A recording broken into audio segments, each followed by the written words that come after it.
Buenos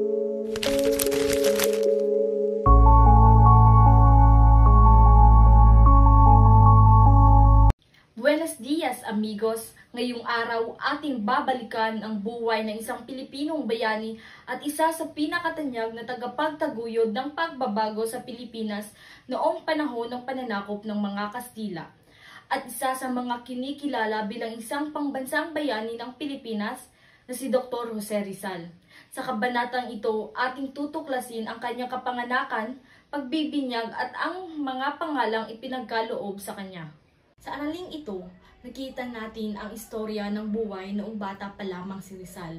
Ngunit may mga kumakalat na tsismis sa mga eksperto noong bata pa lamang si Rizal. Una, ang tsismis raw ay si Jose Rizal ay nakabasa ng mga simpleng libro at marunong nang magsulat sa murang edad na 3. Pero ang katotohanan sa Memoirs of a Student in Manila ni P. Jacinto, binanggit niya na natuto siyang bumasa sa tulong ng kanyang ina, ngunit walang konkretong ebidensya na ito ay sa edad na 3 pa lamang. Pangalawa, nakipag-away daw siya sa isang aswang noong bata pa siya. Ayon sa ilang alamat, minsang sinubukan daw ng isang aswang na hulihin si Rizal, ngunit nilabanan daw niya ito gamit ang dasal. Pero ang katotohanan ay wala itong basihan sa kasaysayan at mas maaaring katang-isip lamang ito bilang bahagi ng pagbibida sa kanya bilang isang pambansang bayani. At ang panghuli ay nakasira daw siya ng palayok gamit lamang ang tingin.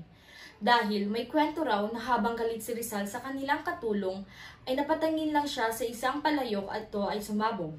Pero ang katotohanan ay galing lang pala ito sa mga kwentong bayan at simbolismo ng makapangyarihang tingin ng isang matalinong bata.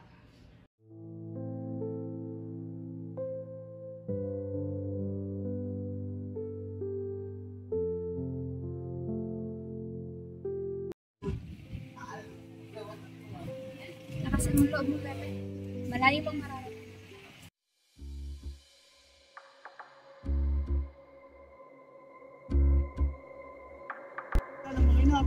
Para sa bayan! Para sa bayan!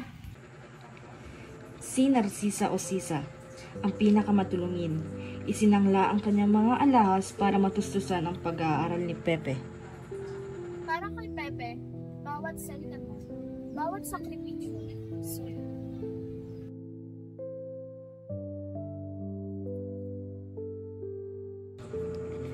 Olympia, si Ipia, tahimik ngunit matatag.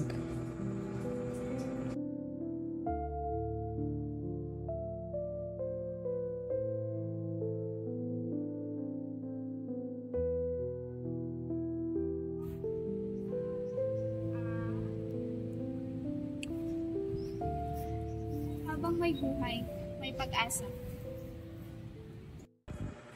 Lucia, kaagapay sa mga pagdurusa ng kapatid. Kailangan makarating ito kay Pepe bago sila matulog.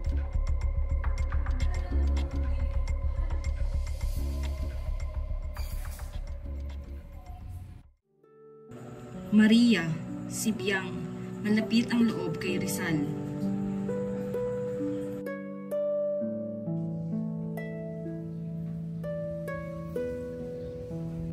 Hindi matatag ka, Pepe. Hindi mo kailangan na bumabat ng Si Concha, ang paboritong kapatid, maagang pumanaw. Concha, ang aga mo naman mamatay. Ikaw pa naman ang pinakapaborito kong kapatid. Si Josepa, si Panggoy, matapang kahit may karamdaman.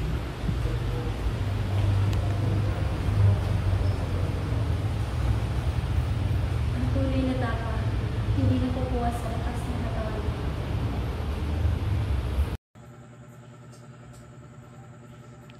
Trinidad, tagapagtago ng huling tula ni Rizal.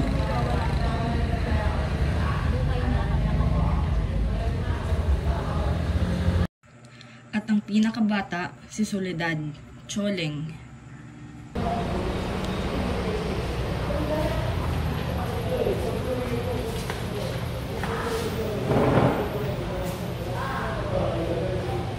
Ipaglaban natin ang ating karapatan na manulit.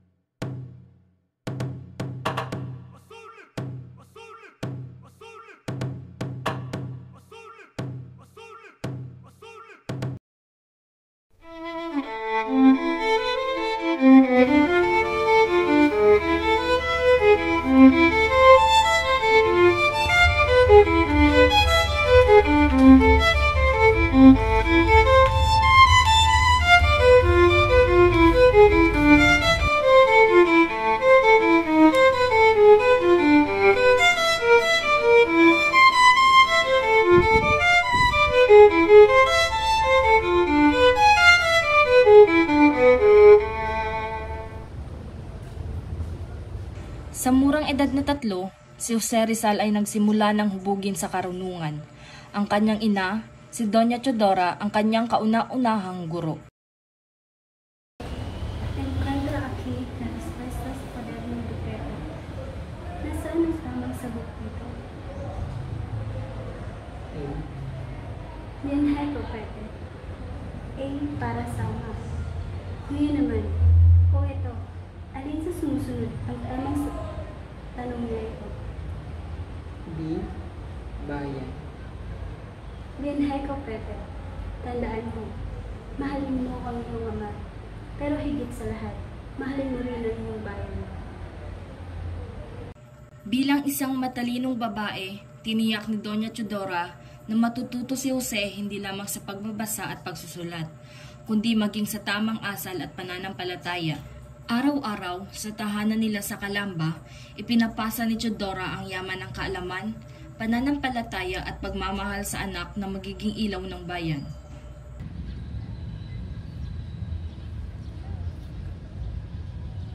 Pepe, ano ang iyong nakikita sa larawang ito? Prutas. Sa sining, mahalaga ang pag-unawa sa bawat kwento at damdamin. Gamitin mo ang iyong imahinasyon. Pepe, subukan mong iguhit ang iyong natatanaw. Gamitin mo ang iyong damdamin at imahinasyon. Opo, Tio Jose.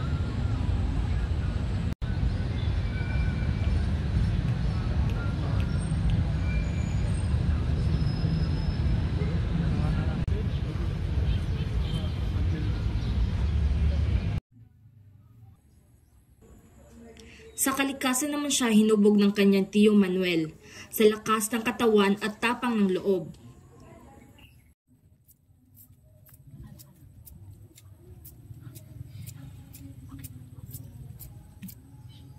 Ano, Pepe? Pepe, sa buhay, hindi sapat ang talino. Kailangan mo ring palakasin na iyong katawan. Pero Tio, pagod na po ako. Kung pagod ka na, magpahinga.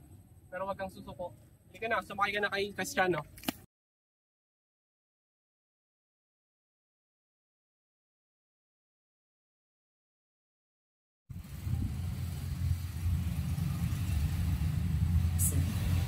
Ang pagbabasa ay parang paglalakbay. Sa bawat pahina, may bagong mundo na nababasa. Tio, subong ba po yung mga kwento ng mga bayan? Eto, basahin mo at pagkatapos, ikwento mo sa akin kung ano yung natulad mo sa isa. Dahil kay Tio Gregorio, lalong nahilig si Jose sa pagbabasa. Dito niya natutunan ang kahalagahan ng masusing pagmamasid, malalim na pag-unawa at malikhaing paglalarawan. Bukod sa kanyang ina at mga tiyuhin, si Jose ay tinuruan din ng mga pribadong guro.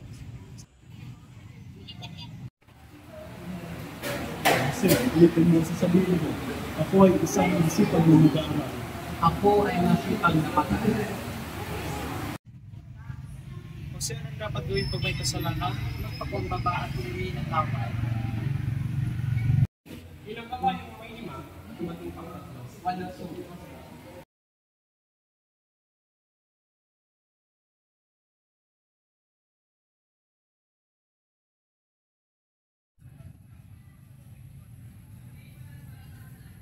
Ano?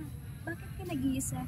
Nais ko lang po sanang magbasa ng kasi ang dami ko pang gustong malaman. At malalaman mo rin, anak. Dahil nasa puso mo ang pag-aaral at nagsisimula ito sa tahanan.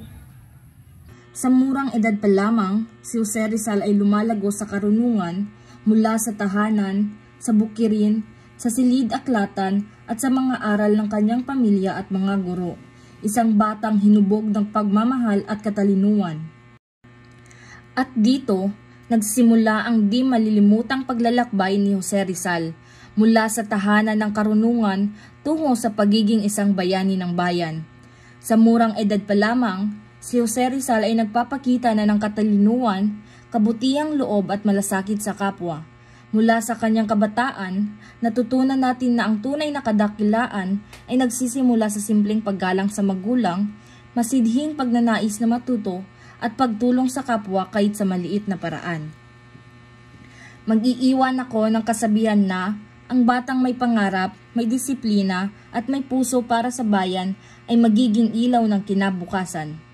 Ipinapahiwatig nito ang kabataan na may mabuting asal at malasakit ay may malaking maiambag sa pag-unlad ng bayan. Kayong mga manonood, gusto mo bang isang katulad ni Rizal? Yan ang pagtatapos ng aming kwento.